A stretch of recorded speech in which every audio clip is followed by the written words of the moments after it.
Hello दोस्तों, स्वागत है आपका हमारे YouTube channel target study IQ पे। दोस्तों, आज के अपने इस वीडियो में हम उत्तर प्रदेश करंट अफेयर्स के बारे में डिस्कस करेंगे। ठीक है दोस्तों, जिन भी कारणों से हाल फिलहाल में उत्तर प्रदेश चर्चा में रहा है उन सभी क्वेश्चंस को हम यहाँ पे डिस्कस करने वाले हैं। ठीक है, अपने इस वीडियो में तो ये जो वीडियो है आपका, जिसमें हम उत्तर प्रदेश करंट अफेयर्स के बारे में डिस्कस करेंगे, तो ये आपके आने वाले अपकमिंग एग्जाम्स के लिए दोस्तों बहुत इंपॉर्टेंट है। अगर आपके उत्तर प्रदेश में कोई भी एग्ज़ाम है तो उसके लिए जो उत्तर प्रदेश का जो करंट अफेयर्स है वो इम्पोर्टेंट रोल प्ले करता है। तो उन्हीं एग्ज़ाम्स को देखते हुए हम ये अपना वीडियो आपके लिए लेके आए हैं। ठीक है दोस्तों, चलो शुरू करते हैं अपना पहला क्वेश्चन कि हमारा पहला क्वेश्चन क्या है। ठीक है, तो हमारा पहला क्वेश्चन दोस्तों ये है कि कौन सा राज्य दिल्ली NCR की तरह अपने राज्य में राजधानी क्षेत्र यानी कि स्टेट कैपिटल रीजन का गठन करेगा। ठीक है, ऐसा कौन सा राज्य है जो दिल्ली NCR की तरह अपने राज्य में स्टेट कैपिटल रीजन का गठन करेगा। ठीक है, तो दोस्तों उत्तर प्रदेश जो अपना राज्य है वो दिल्ली NCR की तरह ही अपने राज्य में स्टेट कैपिटल रीजन का गठन करेगा। ठीक है, तो इसका आंसर हो जाएगा दोस्तों डी, उत्तर प्रदेश। ठीक है, इसका आंसर हो जाएगा डी, उत्तर प्रदेश। ठीक है, अब नीचे जो इंपॉर्टेंट पॉइंट्स हैं दोस्तों उनको हम डिस्कस कर लेते हैं। ये देखिए दोस्तों, ये इमेज में कि जो लिखा क्या है, क्या लिखा हुआ है कि दिल्ली NCR की तर्ज पर बनेगा UP SCR। दोस्तों, आप लोगों को पता होगा, अगर दिल्ली NCR की तरफ गए होंगे तो दिल्ली NCR में NCR का फुल फॉर्म होता है नेशनल कैपिटल रीजन। तो जो दिल्ली के आसपास के जो इलाके हैं उनको इस तरह से डेवलप कर दिया गया है और उनको इसी NCR में ही कंसीडर किया जाता है। ठीक है,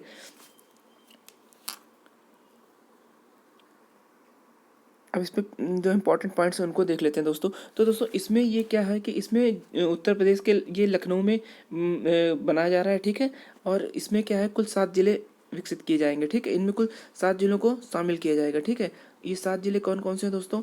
ये है आपका लखनऊ है, ठीक है, उन्नाव है, सीतापुर है, रायबरेली है, बाराबंकी है, कानपुर नगर है और कानपुर देहात है। ये दोस्तों वही बात होगी कि मतलब ये इसमें जो लखनऊ के आसपास के इलाके हैं उनको इसमें कंसीडर किया जाएगा। ठीक है, इस SCR में। ठीक है, स्टेट कैपिटल रीजन में। ठीक है, अब दोस्तों ये क्यों बनाया गया था?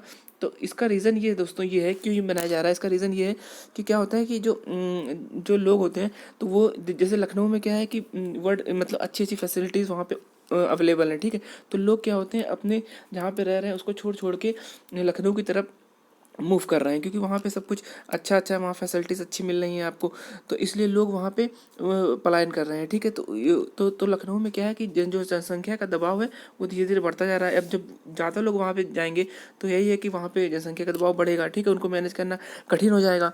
ठीक है, तो इसी सबको देखते हुए उत्तर प्रदेश की सरकार ने क्या किया है कि लखनऊ के आसपास के इलाकों में ऐसी सुविधाएं उपलब्ध करा दी जाएंगी। ठीक है, कि उन ऐसी सुविधाएं उपलब्ध करा दी जाएंगी कि लोग जो है वहाँ से अपने जहाँ पे वो रह रहे हैं वहाँ से पलायन ना करें और वहीं पे ही रहें। ठीक है, इसलिए इसको विकसित किया जा रहा है। ठीक है, चलते हैं दोस्तों अपने अगले क्वेश्चन की तरफ। इसे दोस्तों बिल्कुल NCR की तरह विकसित किया जाएगा। ठीक है, NCR का फुल फॉर्म क्या होता है? National capital region. ठीक है, अब दोस्तों बात हुई उत्तर प्रदेश की, तो उत्तर प्रदेश से रिलेटेड कुछ पॉइंट्स हैं उनको देख लेते हैं।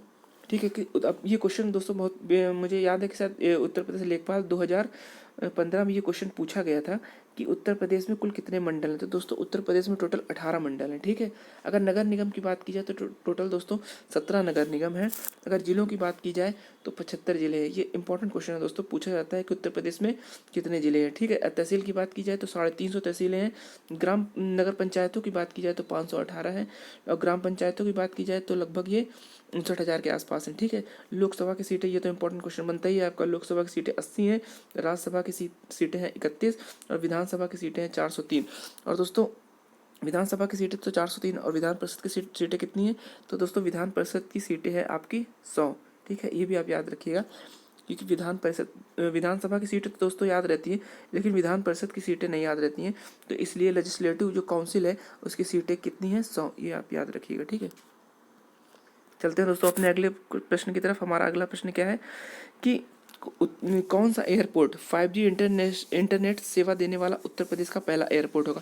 तो मतलब उत्तर प्रदेश का ऐसा कौन सा एयरपोर्ट, क्वेश्चन ये कह रहा है कि उत्तर प्रदेश का ऐसा कौन सा एयरपोर्ट है जो सबसे पहले 5G सेवाओं को प्रदान करेगा। तो दोस्तों जो हमारा बनारस में है, जो वाराणसी में है, लाल बहादुर शास्त्री अंतर्राष्ट्रीय हवाई अड्डा, वो दोस्तों उत्तर प्रदेश में 5G सुविधाओं को पहले प्रोवाइड करेगा, ठीक है। तो इसका आंसर हो जाएगा सी, ठीक है, लाल बहादुर शास्त्री इंटरनेशनल एयरपोर्ट जो कि बनारस में स्थित है, ठीक है।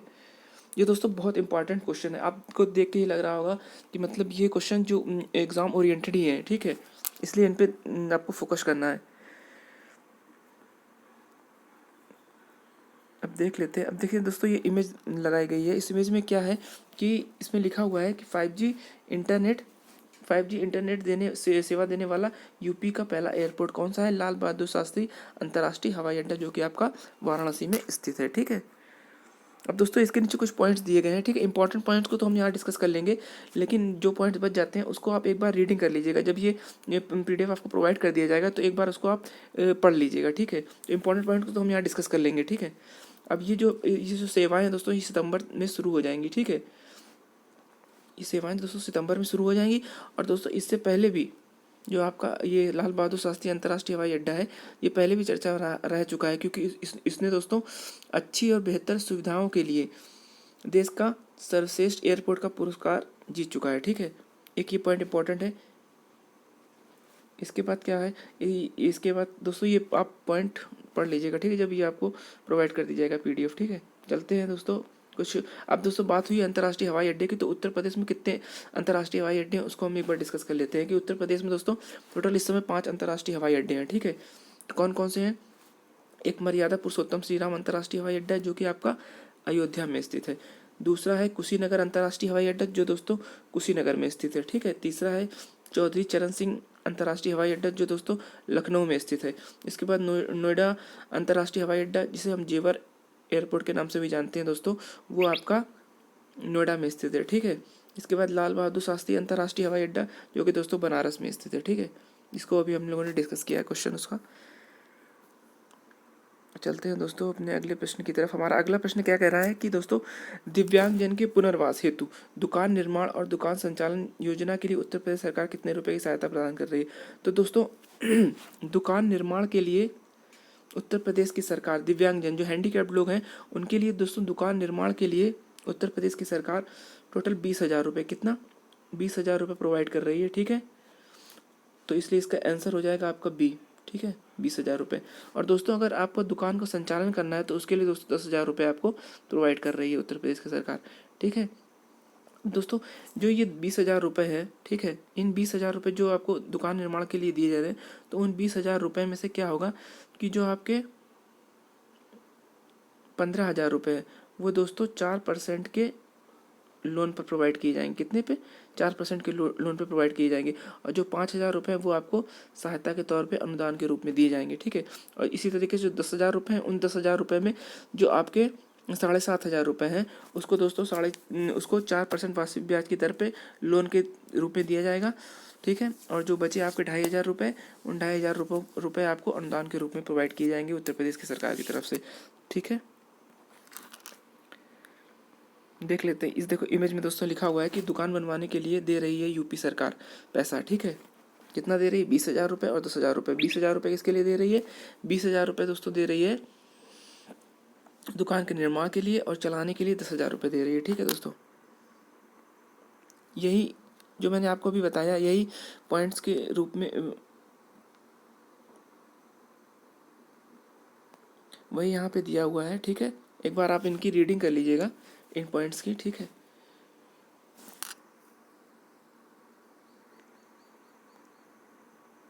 जो मैंने आपको अभी डिस्कस किया आपके साथ कि कितना कितना पैसा दिया जा रहा है और उसमें कितना वो दिया, कितना अनुदान के रूप में दिया जा रहा है, कितना लोन के रूप में दिया जा रहा है, वो सब इसमें दिया हुआ है, ठीक है। इसको एक बार आप पढ़ लीजिएगा, ठीक है।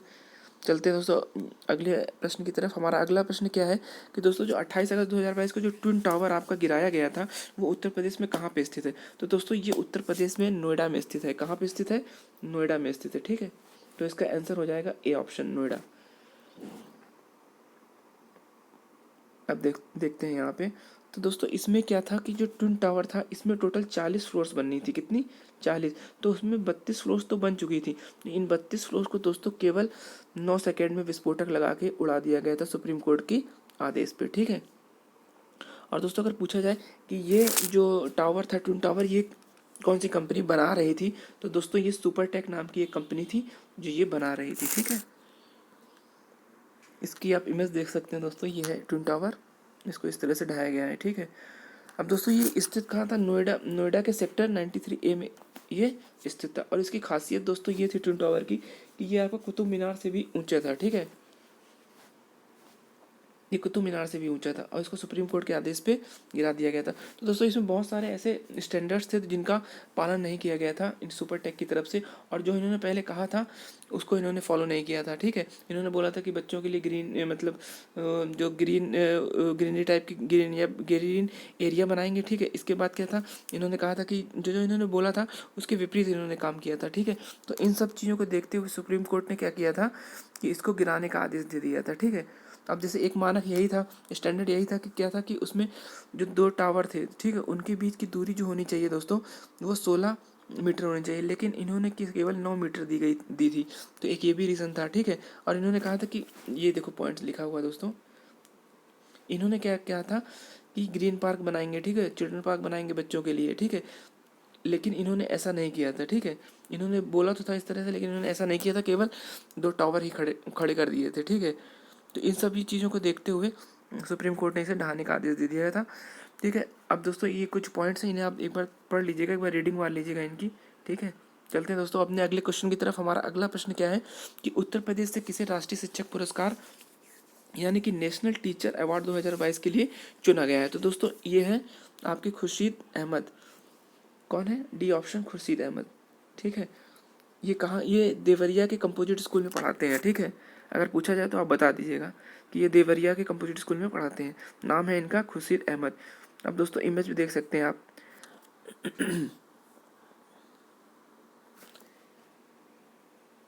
ये दोस्तों है खुर्शीद अहमद जी, और ये देवरिया जी, ये देखिए यहाँ पे देवरिया में ये कंपोजिट स्कूल में पढ़ाते हैं। और इनको टोटल 46 लोगों को राष्ट्रीय शिक्षक पुरस्कार इस वर्ष प्रदान किया गया है, जिसमें से एक हमारे उत्तर प्रदेश के भी हैं, खुर्शीद अहमद जी। तो ये हमारे उत्तर प्रदेश के लिए बहुत गौरव का विषय है, ठीक है।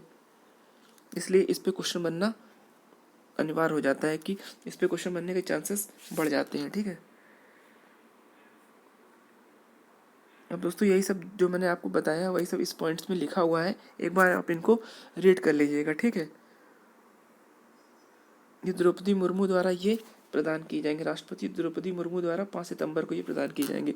और 5 सितंबर को क्या होता है दोस्तों, तो 5 सितंबर को आपका नेशनल टीचर्स डे के रूप में मनाया जाता है। और अगर कोई पूछे वर्ल्ड टीचर्स डे कब मनाया जाता है, तो दोस्तों 5 अक्टूबर को आपको वर्ल्ड टीचर्स डे मनाया जाता है। और जो नेशनल टीचर्स डे है वो डॉक्टर सर्वपल्ली राधाकृष्णन जी के जन्मदिन के मौके पर मनाया जाता है, अगर कोई पूछे तो, ठीक है। कभी कभी ये प्रश्न बन जाता है। अब देखो ये क्या था कि ये देवरिया के कंपोजिट स्कूल में पढ़ाते हैं। ये कहाँ पढ़ाते हैं, देवरिया के कंपोजिट स्कूल में शिक्षक हैं, ठीक है। चलते हैं दोस्तों अपने अगले क्वेश्चन की तरफ। हमारा अगला क्वेश्चन क्या है कि किस जिले की डायल 112 टीम ने, ठीक है, सूचनाओं पर त्वरित रिस्पांस देने के मामले में प्रदेश में पहला स्थान प्राप्त किया। अब जैसे क्या है कि किस जिले की टीम ने, जैसे इनको उस टीम को वो मिला है, जो सूचना मिली है कि आपको यहाँ पहुँचना है या ऐसी कोई कंप्लेन आई है, तो कितनी जल्दी किस जिले की टीम ने 112 जो टीम है उन्हें रिस्पांस किया है, तो उसकी एक रैंकिंग हुई बनाई गई थी। तो उस रैंकिंग में जो आपका संत कबीर नगर, जो आपका सी ऑप्शन है यहाँ पे संत कबीर नगर, इसमें जो 112 डायल 112 टीम है उसने पहला स्थान प्राप्त किया है, ठीक है। ये देखो यहाँ पे इमेज में दोस्तों लिखा हुआ है कि संत कबीर नगर की डायल 112 टीम ने प्रदेश में पुलिस का गौरव बढ़ाया है। क्यों बढ़ाया है, क्योंकि इसने इसमें पहला स्थान प्राप्त किया है, ठीक है।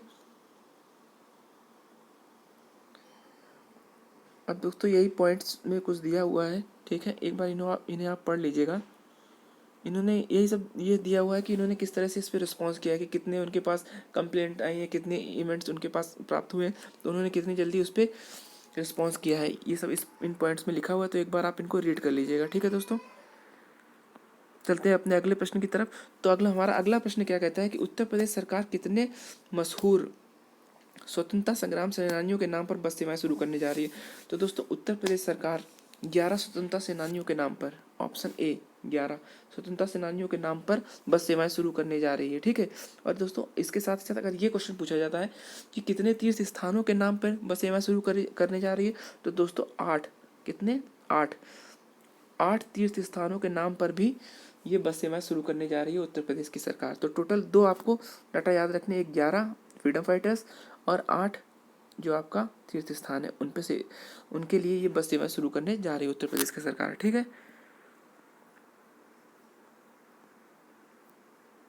ये देख लीजिए दोस्तों, जो मैंने आपको बताया उसे वही इसमें पॉइंट्स में लिखा हुआ है कि उत्तर प्रदेश की सरकार जो है ये 8 तीर्थ स्थानों के लिए और 11 मशहूर स्वतंत्रता संग्राम सेनानियों के नाम पर बस सेवा शुरू करने जा रही है। ठीक है,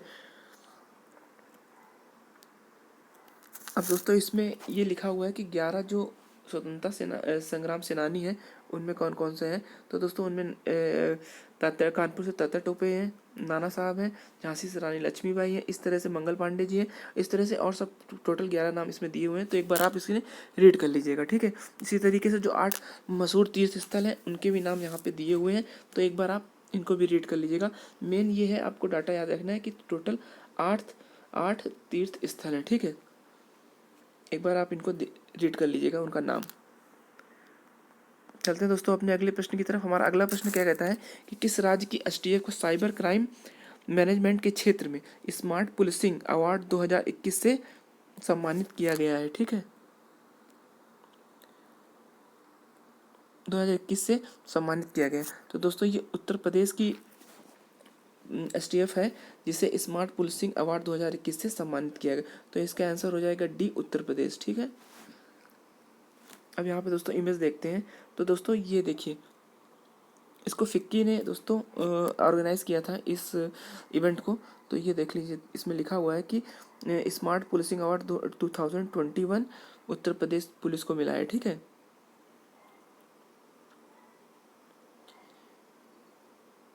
ये दोस्तों इसमें लिखा हुआ है। ठीक है, उत्तर प्रदेश की एसटीएफ के जो सुपरिटेंडेंट हैं मिस्टर दीपक कुमार सिंह ने इसे प्राप्त किया है, इस अवार्ड को। ठीक है, ये देखिए, ये दोस्तों सर्टिफिकेट है स्मार्ट पुलिसिंग अवार्ड जो उत्तर प्रदेश की सरकार को प्राप्त हुआ है। ठीक है,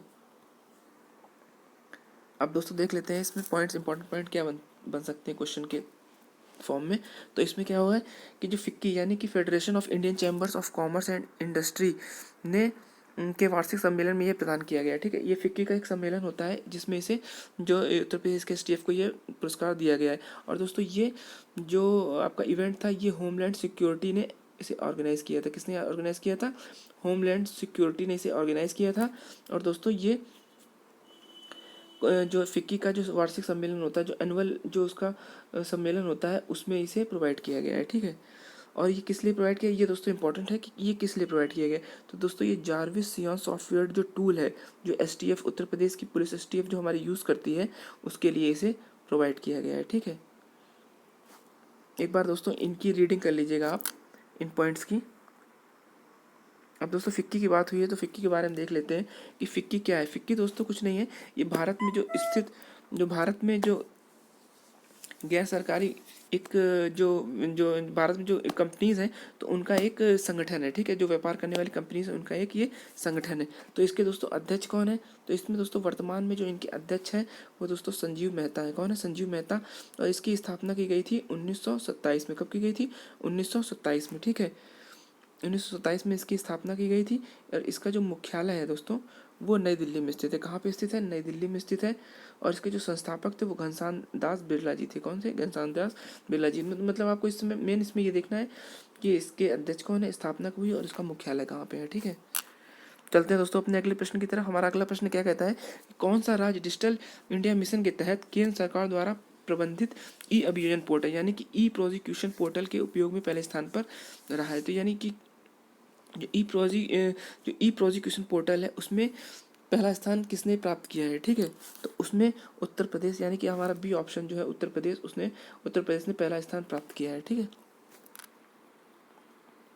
ये देखो दोस्तों इसमें लिखा हुआ पेपर की कटिंग है ये कि Uttar Pradesh tops in the use of e prosecution portal. ये दोस्तों इसमें देखो लिखा हुआ है। ठीक है, अब इसके कुछ इंपॉर्टेंट पॉइंट्स देख लेते हैं। इसमें क्या था कि दोस्तों उत्तर प्रदेश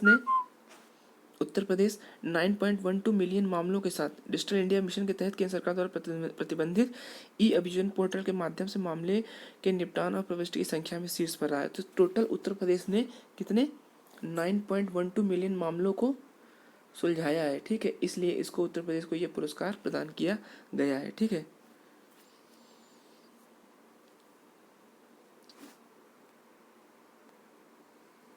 उत्तर प्रदेश दोस्तों टोटल 9.12 मिलियन जो आपके केसेस थे उनको सॉल्व किया है, ठीक है। इसलिए उत्तर प्रदेश इस रैंकिंग में पहले स्थान पर रहा है, ठीक है। अगर दूसरे स्थान की बात की जाए तो मध्य प्रदेश रहा है। तो दोस्तों बस आप इतना याद रखिए कि पहले स्थान पर कौन रहा है, तो पहले स्थान पर दोस्तों इसको जो शुरू किया गया था, जो ये आपका पोर्टल था, ठीक है, इसे जो शुरू किया गया था, तो इसमें क्या क्यों शुरू किया गया था, इसको इसलिए शुरू किया गया था कि जो जो आपराधिक मामले हैं, जो मुकदमे थे, जो केसेस थे, तो उसमें क्या होता था, पहले डिले बहुत ज़्यादा होता था, तो उन्हीं उसी डिले को कम करने के लिए, यानी उनको तेज करने के लिए इसको लाया गया था, शुरू किया गया था, ठीक है। इसको 2 साल पहले शुरू किया गया था, और मतलब केसेस को सॉल्व करने में जो तेज़ी आ सके इसलिए इसे शुरू किया गया था, ठीक है।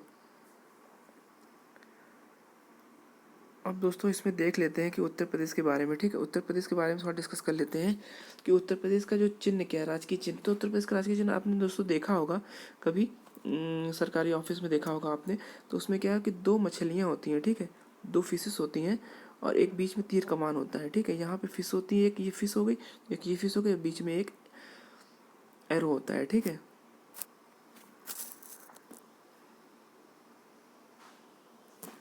अब क्या होता है कि राजकीय पक्षी कौन सा है उत्तर प्रदेश का, तो उत्तर प्रदेश का राजकीय पक्षी है आपका सारस, जिसे हम क्रॉच भी कहते हैं। और राजकीय पशु कौन सा है, बारहसिंगा है, ठीक है।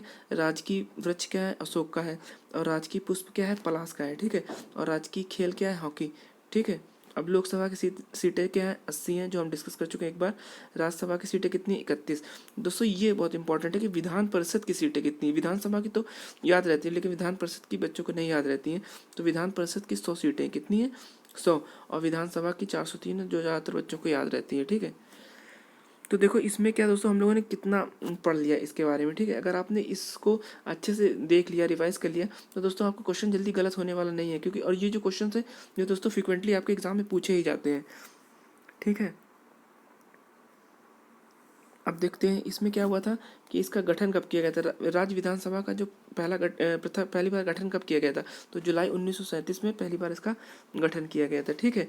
अब देख लेते हैं कि सबसे विधानसभा की सीटें तो टोटल 403 है, लेकिन सबसे ज़्यादा किस जिले में विधानसभा की सीटें, तो सबसे ज़्यादा प्रयागराज जिले में 12 सीटें हैं, ठीक है। और सबसे कम कहाँ पे हैं, श्रावस्ती में, महोबा में और चित्रकूट में। कितनी कितनी सीटें हैं, 2-2 सीटें हैं, ठीक है दोस्तों। चलते हैं अपने अगले क्वेश्चन की तरफ। हमारा अगला प्रश्न क्या कहता है कि उत्तर प्रदेश का पहला 4D कॉन्सेप्ट वाला जो आर्टिफिशियल जू थीम पार्क है वो कहाँ पर बनने जा रहा है। तो दोस्तों ये बनने जा रहा है आपका ऑप्शन डी, नोएडा में। कहाँ पे बनने जा रहा है, ऑप्शन डी, नोएडा में, ठीक है।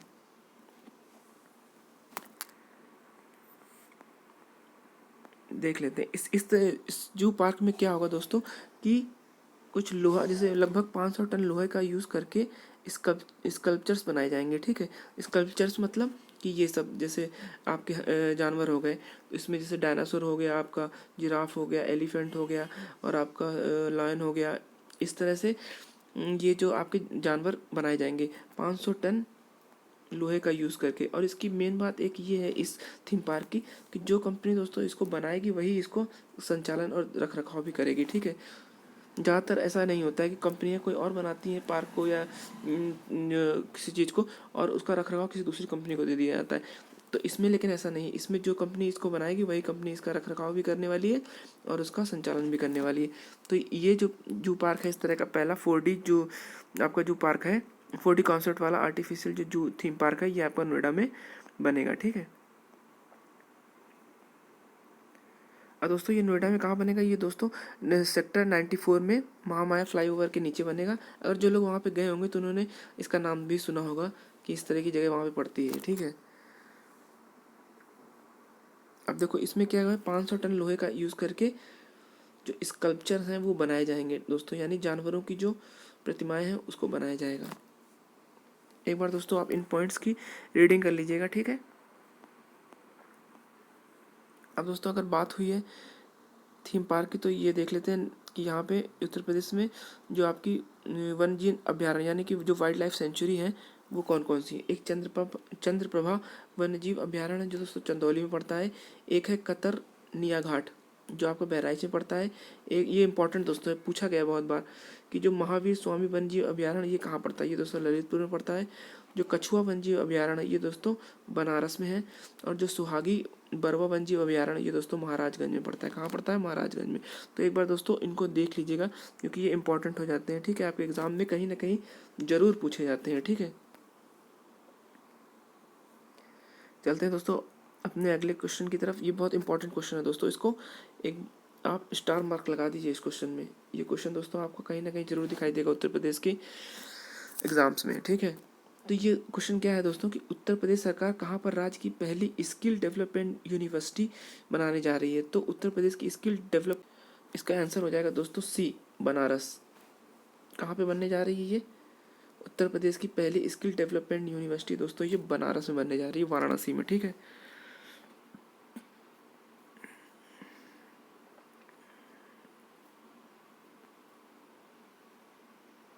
जो दोस्तों हमने राजकीय चिन्ह की बात की थी वो देखो आप यहाँ पे देख सकते हैं, ये आपका राजकीय चिन्ह, इसको हमने डिस्कस किया था कि इस तरह से दो पीछे मछलियाँ होती हैं और बीच में एक तीर कमान होता है, ठीक है।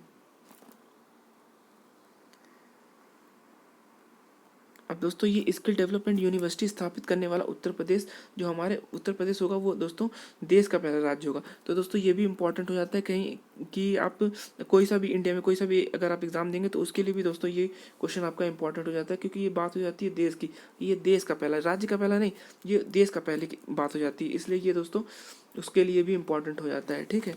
इसमें दोस्तों 10 लाख युवाओं को प्रशिक्षण दिया जाएगा, ठीक है। तो कुछ दोस्तों इसमें इंपॉर्टेंट पॉइंट्स हैं, आप एक बार इसको रीडिंग कर लीजिएगा, ठीक है।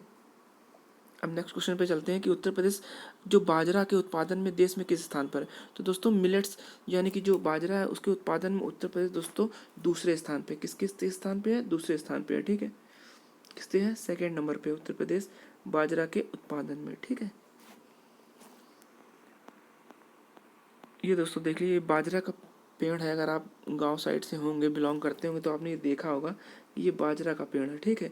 इसमें दोस्तों पानी की उतनी ज़रूरत नहीं होती है जितनी और फसलों में ज़रूरत होती है, ठीक है। इसमें पानी की कम ज़रूरत, अगर जहाँ पानी कम है तो वहाँ पे भी बाजरा का उत्पादन अच्छी तरह से किया जा सकता है, ठीक है। तो इसमें दोस्तों इमेज में ये लिखा हुआ है कि UP rank second in the millet production, ठीक है। अब दोस्तों एक इम्पॉर्टेंट पॉइंट इसमें आप ये देख लीजिएगा कि दोस्तों यूएन ने क्या किया है कि 2023 को इंटरनेशनल ईयर ऑफ मिलेट्स घोषित किया है, यानी अंतर्राष्ट्रीय बाजरा वर्ष घोषित किया है 2023 को। तो दोस्तों ये इंपॉर्टेंट पॉइंट है, इसको आप एक बार देख लीजिएगा। इसको क्या मतलब आप इन जो पॉइंट्स लिखे हैं एक बार उनकी रीडिंग मार लीजिएगा। और मेन क्या है कि ये इंपॉर्टेंट पॉइंट है, ये आपसे पूछा जा सकता है एग्जाम में डायरेक्ट, तो इसको तो पढ़ना जरूरी ही है, ठीक है। अब दोस्तों यूएन की बात हुई है तो यूएन के बारे में देख लेते हैं कि यूएन की स्थापना कब हुई थी? 24 अक्टूबर 1945 में हुई थी। ये दोस्तों पूछा जाता है इसकी स्थापना कब हुई थी यूनाइटेड नेशंस की, ठीक है, संयुक्त राष्ट्र की स्थापना कब हुई थी? तो दोस्तों 1945 में हुई थी। इसका जो मुख्यालय है वो न्यूयॉर्क में है, यूएसए में, और जो इसके सेक्रेटरी जनरल हैं उनका नाम है एंटोनियो गुटेरेस। और यूएन डे कब मनाया जाता है दोस्तों? तो यूएन डे मनाया जाता है कब? 24 अक्टूबर को। ये बहुत इंपॉर्टेंट क्वेश्चन है दोस्तों कि यूएन डे कब मनाया जाता है। तो यूएन डे मनाया जाता है आपको 24 अक्टूबर को। और 24 अक्टूबर को दोस्तों एक और दिन मनाया जाता है आईटीबीपी डे भी, आईटीबीपी डे भी 24 अक्टूबर को आपका मनाया जाता है। तो इस तरह से आप इसको याद कर सकते हैं, ठीक है, कि आईटीबीपी डे और यूएन डे एक ही दिन मनाया जाता है, ठीक है। ठीक है दोस्तों, आज हम अपनी क्लास को यहीं तक ही रखते हैं, ठीक है। अगले वीडियो में फिर से हम करंट अफेयर्स के बहुत ही चुनिंदा क्वेश्चंस को लेकर आपके सामने फिर से उपस्थित होंगे, ठीक है दोस्तों। तब तक अपना ध्यान रख लीजिएगा। जय हिंद।